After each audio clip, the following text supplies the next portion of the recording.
Le rapport 2007 de la mission gouvernementale qui lutte contre les dérives sectaires pointe du doigt une nouvelle pratique, les faux souvenirs induits. Un phénomène très inquiétant. Le faux souvenir induit résulte de techniques d'autosuggestion. En clair, le praticien manipule la mémoire et suggère à son patient qu'il a été victime d'agressions sexuelles ou de maltraitance dans son enfance. Je contacte une thérapeute réputée pour pratiquer ce genre de manipulation. Pour obtenir un rendez-vous, je lui dis souffrir d'un problème d'ordre sexuel. J'aimerais bien savoir d'où ça vient, pourquoi ce blocage, pourquoi les choses ne vont pas à ce niveau-là.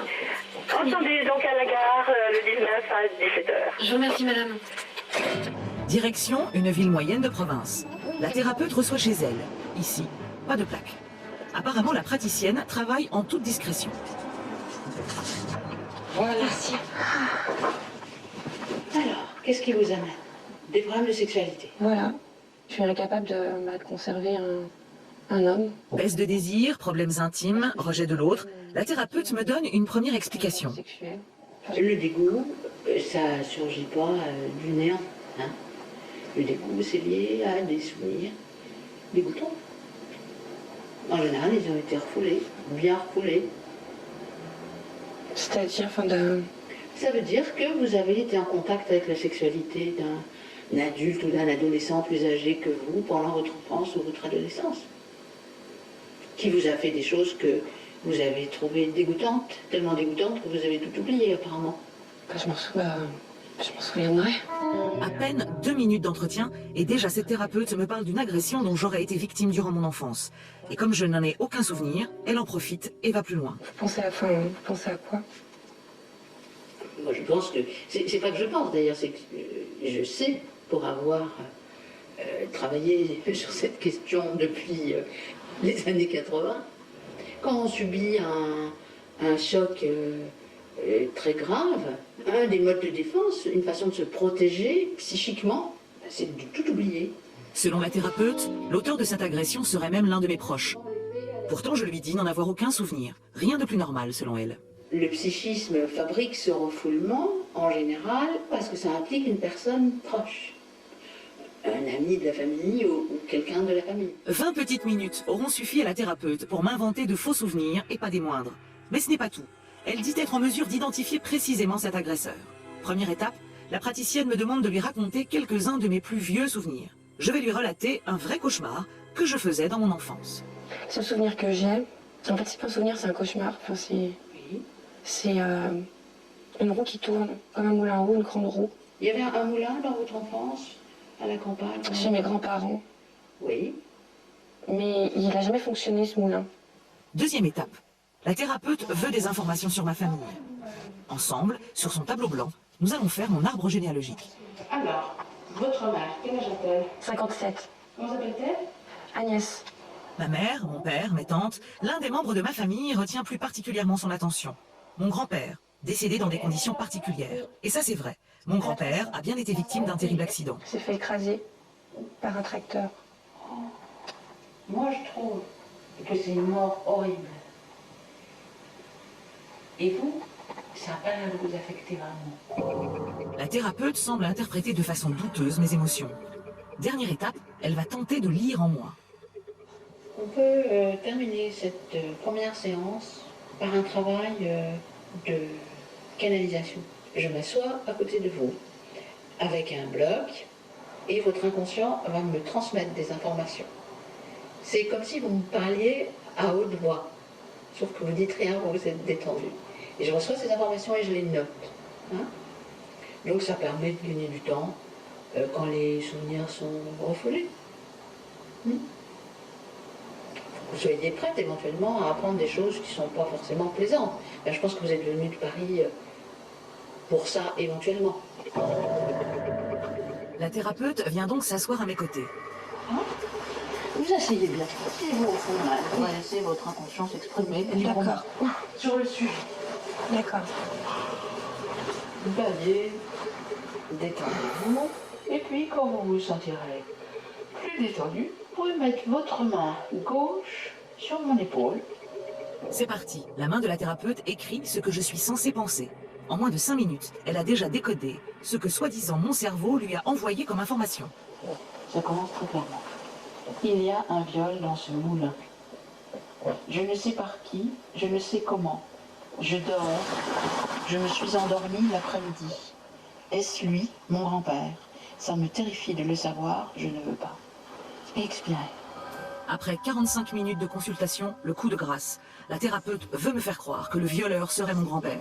Là encore, je lui dis d'en avoir aucun souvenir. Mais visiblement, ça ne la dérange pas. Elle persiste. Je m'en souviens pas. Ça aurait été à quel âge? Avant 8 ans. La thérapeute me propose une deuxième canalisation pour savoir quel genre de viol j'aurais subi. J'accepte. Voyons jusqu'où elle peut aller. Bon. Alors, on va voir ce qui est sorti. C'est une fellation. J'avais 6 à 11 ans. Ça s'est produit plusieurs fois, sous l'escalier, entre autres. Il arrive que les histoires d'inceste précoce prennent la forme d'une initiation sexuelle. C'est-à-dire, ça veut dire quoi? Mais ça veut dire que c'est pas vécu comme un viol, c'est vécu comme quelque chose qui peut être même sensuellement agréable ou procurer du plaisir. Stupéfiant. J'aurais donc pris du plaisir à faire une fellation à mon grand-père, et ce serait là la raison pour laquelle j'aurais tout oublié. Un traumatisme violent et tellement culpabilisant que ma mémoire aurait volontairement effacé. C'est QFD. C'est comme si, quelque part, vous vous disiez que il l'a bien arrêté, ou ça vous fait ni chaud ni froid, qu'il soit resté coincé, à agoniser, à asphyxier sous son tracteur. Si c'est lui l'abuseur, c'est la justice divine. Il paye pour ce qu'il a fait. Vous avez refoulé l'ensemble de l'enfance. Hein. Et à partir du moment où vous acceptez cette hypothèse, vous acceptez de vous remémorer les événements de votre enfance, quelles qu'en soient les conséquences. C'est-à-dire sur vos relations familiales. Parce qu'elle est là la question. Qu'est-ce que ça ferait à votre mère si un jour vous débarquiez chez elle en lui disant en fait, tu sais, il s'est passé des choses graves avec ton père? Forcément, ça va jeter un pavé dans la mare, comme on dit. C'est un gros pavé. Peut-être qu'il faudrait commencer par jeter des petits graviers. En d'autres termes, cela signifie que je dois aborder le sujet avec ma famille et risquer d'aller au clash. Mais selon la thérapeute, je ne suis pas encore prête. J'aurai besoin encore de quelques consultations. On est en période de défrichage, donc il faut y aller. Sans état d'âme et peu scrupuleuse, apparemment cette thérapeute ne s'inquiète pas des conséquences que ce genre de révélation peut provoquer sur un patient. Un patient qui, isolé, peut vite devenir sa proie et son objet.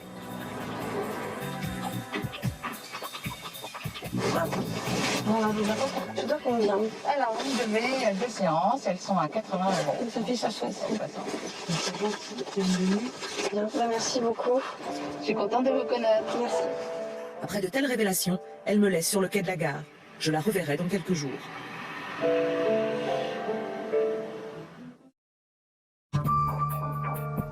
Mais jusqu'où peut aller cette thérapeute? Va-t-elle me manipuler davantage et tenter de m'emmener moi aussi à la rupture avec ma famille? Pour le savoir, je prends un deuxième rendez-vous. Cette fois-ci, dans mon nouveau scénario, je lui dis avoir parlé de cette agression à ma mère et la discussion a mal tourné. Et elle m'a dit, mais c'est pas possible, c'est n'importe quoi. Ça te revient comme ça du jour au lendemain.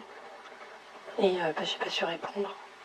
C'est pas une grande surprise. Et le discours de votre mère, il est standard. Je peux écrire le dialogue à l'avance. Non, mais je pense qu'elle était désolée de l'apprendre. C'est pas ça qu'elle dit, elle s'en fout. Apparemment, ma mère est devenue la bête noire de cette thérapeute.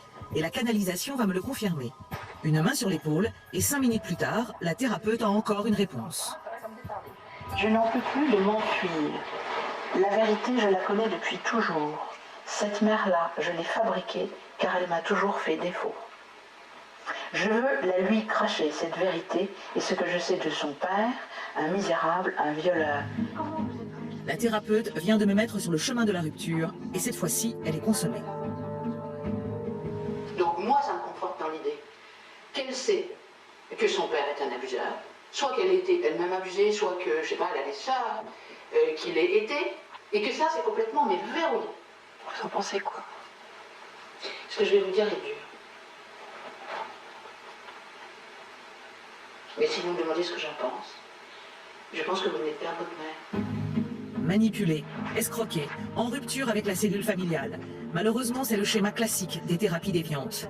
Nombreux sont les patients qui ont été suivis par cette thérapeute. Nombreuses seraient les familles qu'elle a détruites.